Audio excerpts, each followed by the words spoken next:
Assalamualaikum warahmatullahi wabarakatuh. Waalaikumsalam warahmatullahi wabarakatuh. Alhamdulillah wa syukurillah wa nikmatillah la haula wa la quwata illa billah. Dibacain berita. Kita jumpa lagi dengan Bung Kameramen dan Bung Alfian Tanjung. Silakan Bung Kameramen. Siap Bung Alfian. Ini lagi rame nih Bung Alfian. Mungkin kita perlu arahan nih langsung dari Bung Alfian. Wah, tapi Bung Alfian kayak lagi di outdoor nih. Nah, beritanya dari Detik News 5 Januari 2023. Judulnya, viral di Sawer saat baca Al-Quran. Qori'ah Nadia Hawashi, saya marah sekali.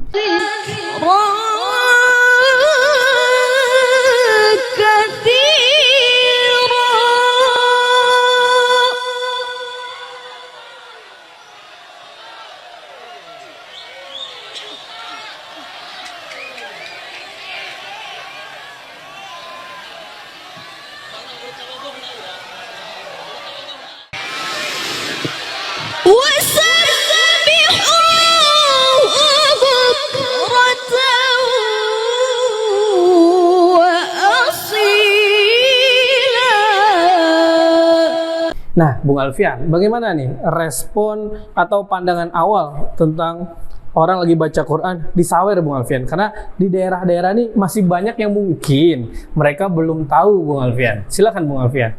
Bismillahirrahmanirrahim. Secara peristilahan, saweran itu sebenarnya agak berkonotasi negatif. Betul. Biasanya buat para pedangdut, buat yang pedangdut koplo, pokoknya yang nggak asik lah, nggak positif. Saya sebetulnya sempat melihat itu juga ya, secara karena itu bersebaran di grup-grup pemberitaan di tingkat media sosial. Betul. Jadi menurut hemat saya, emosional dari Ustazah Nadia ini merupakan sebuah sikap yang saya acungkan jempol. Yang jelas dia kaget. Betul. Dia tidak menduga bahwa ada situasi yang seperti itu. Tapi juga bisa diduga bahwa urusan yang berhubungan dengan masalah sawer menyawer ini merupakan sebuah tradisi, ya, merupakan sebuah kebiasaan, dan saya nyatakan itu adalah sebuah aktivitas yang kurang elok, ya, apalagi laki-laki mendatangi, mendekati, menyelipkan uang, padahal yang sedang beraktivitas itu seorang perempuan yang ahlul Quran, betul, yang sedang qiraatil Quran, qori'ah.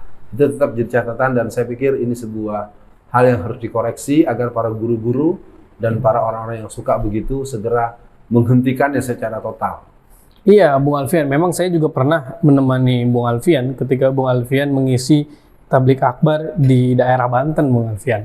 Memang waktu itu kebetulan qori'nya adalah bapak-bapak, laki-laki lah ya. Terus yang nyawer itu bapak-bapak juga, laki-laki. Nah, ini juga menurut saya kurang pas juga, Bung Alfian, walaupun sama laki-laki. Kenapa? Karena kan syariatnya ketika ada yang membaca Al-Quran, kita itu diarahkan atau diperintahkan untuk tenang mendengarkan, Bung Alfian.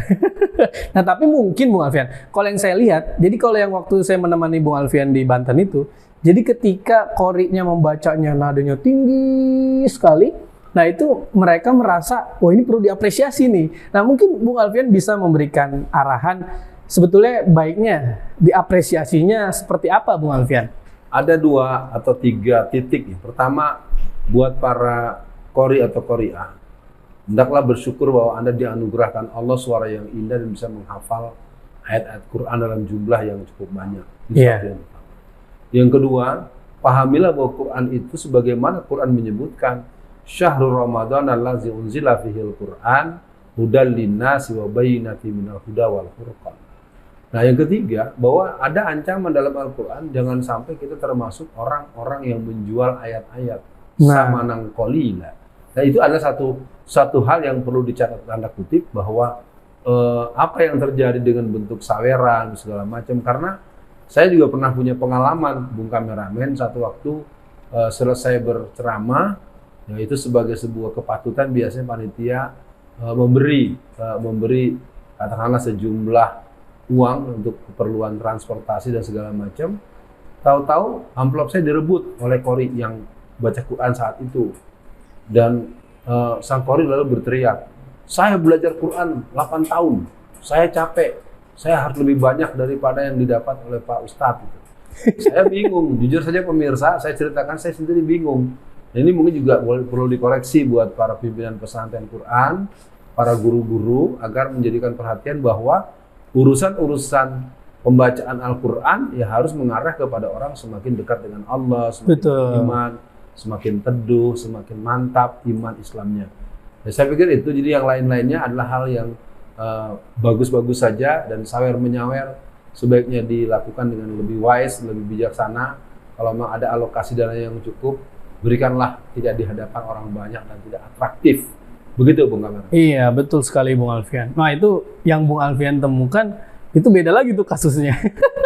Sampai melakukan seperti itu. Nah, Bung Alfian, memang menurut saya hal-hal yang menjadi kebiasaan, yang mungkin belum diberikan arahan oleh para ulama, memang perlu diluruskan. Karena bagaimanapun umat di bawah ini memang memerlukan arahan-arahan dari ulama, Bung Alfian. Yang sering Bung Alfian sampaikan, kalau kita mengukur sesuatu, yang dipotong itu bukan penggarisnya, tapi kebiasaan kita yang harus, ini sesuai nggak nih dengan Al-Quran. Nah, mungkin yang Bung Alfian sampaikan tadi, ya kalau kita mau memberikan apresiasi, mungkin bisa juga setelah Qori atau Qoriah itu turun, kita kasih beliau bingkisan, atau kita kasih cenderamata, atau apresiasi apalah, terserah. Yang penting jangan sampai mengganggu. Nah, Bung Alfian, ada yang menarik lagi Bung Alfian, nggak lama dengan berita ini, ada berita lain Bung Alfian dari Detik News, yaitu Wali Kota Tegal buka suara usai video joget bareng biduan viral. Nah, dia ini kalau saya melihat merasa tidak terlalu dipermasalahkan oleh masyarakat Bung Alfian. Jadi dia merasa bilang, oh itu mah biasalah, omongan netizen, kita anggap aja sebagai kritik yang membangun. Tapi kalau Bung Alfian mungkin lihat videonya, itu tidak pantas menurut saya Bung Alfian dilakukan oleh seorang wali kota atau gubernur atau orang yang punya kebijakan lah Bung Alfian. Karena kalau Bung Alfian, tapi mungkin Bung Alfian nggak perlu lihat juga ya, karena tidak pantas juga Bung Alfian. Nah, ini gimana ya Bung Alfian? Karena menurut saya ini sangat merusak akhlak masyarakat Bung Alfian. Yang perlu dipahami rumusan-rumusan standar dulu ya. Al-imamu khadimul ummah. Dan pemimpin itu adalah orang yang punya kewajiban untuk memberikan keteladanan. Contoh misalnya Rasulullah itu untuk dia sholat malam itu menjadi wajib, buat kita sunnah. Nah, kembali pada hal yang berhubungan dengan Wali Kota Tegal ini, saya hanya ingin mengajak buat Pak Wali Kota perlu dipertimbangkan. Pertama, apa yang Anda lakukan itu tidak memberikan cermin dan tidak memberikan bentuk keteladanan buat generasi remaja dan anak-anak. Nah, betul. Begitu sih. Gitu. Sama dengan ada salah satu tokoh yang mengatakan dengan semangat dan gembira, memang saya biasa lihat film porno. Saya pikir itu tidak layak, bagaimanapun itu memang privasi antum ya. Tapi paling tidak itu janganlah disebut secara terbuka lalu kemudian menjadi hal yang memberikan efek. Ini kok Pak Ganjar apa nonton film porno? Kalau saya nonton film porno itu salah saya di mana?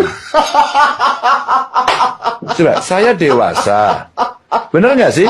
Multiplier efeknya tidak bagus. Betul. Apakah Bupati atau Wali Kota Tegal yang tadi diceritakan, yang membuat seperti begitu? Yang kedua, apakah tokoh yang mengatakan biasa nonton film porno? Apapun yang tidak elok, yang tidak memberikan keteladanan dan kewibawaan alami, dia tertolak. Betul. Sama dalam ilmu pendidikan. Kalau dalam ilmu agama, dia merupakan sebuah akhlaqus sayyi'at, kelakuan yang jelek, ya, adab yang jelek, su'ul adab. Dan itu merupakan sebuah hal yang harus dicatat bahwa di negeri ini masyarakatnya masih menembus jelang 90% adalah muslim, dan muslim punya ajaran yang namanya akhlak. Dan akhlak ini merupakan sebuah cerminan nilai-nilai yang menyatu dalam diri seseorang, siapapun dia. Iya, Bung Alfian, memang betul yang Bung Alfian sampaikan, itu akhirnya dilihat oleh anak kecil mungkin, anak muda mungkin, karena yang dilakukan oleh Wali Kota Tegal itu sampai menyentuh-nyentuh Bung Alfian. Itu kan yang berbahaya. Nah, mungkin untuk akhir sesi dibacain berita kali ini Bung Alfian, kita kan sudah membahas tentang Qori di Sawer, itu memang perlu diluruskan bagaimana kita mengapresiasi dengan cara yang lebih baik. Kemudian ada wali kota yang begini.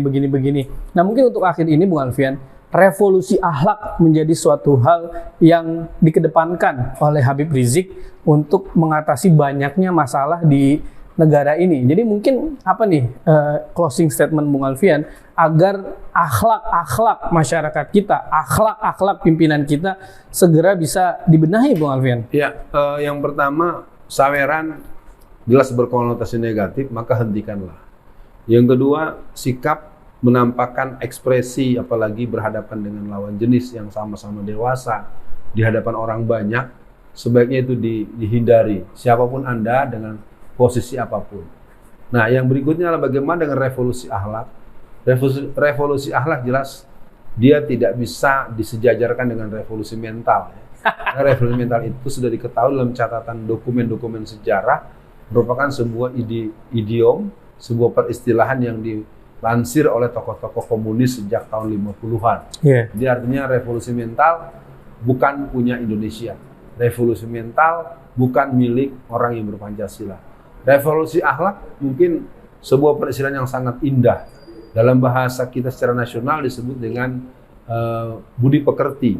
Tapi revolusi akhlak itu lebih tepat karena akhlak itu artinya wilayah orang yang diciptakan, makhluk. Betul. Makhluk yang diciptakan dan dia adalah orang yang mengikuti apa yang dimau oleh Allah Subhanahu wa taala. Di akhir pesan saya, mari kita kawal Indonesia tanpa kelakuan-kelakuan yang tidak bisa diteladani, nggak perlu dicontoh, dan mari kita optimis bahwa negeri ini membutuhkan pemimpin-pemimpin yang pintar, yang cerdas, yang gagah, yang sehat, dan pastinya berbudi pekerti dengan terminologi yang paling indah yang bernama akhlakul karimah. Sekian dibaca berita pada kesempatan kali ini. Assalamualaikum warahmatullahi wabarakatuh.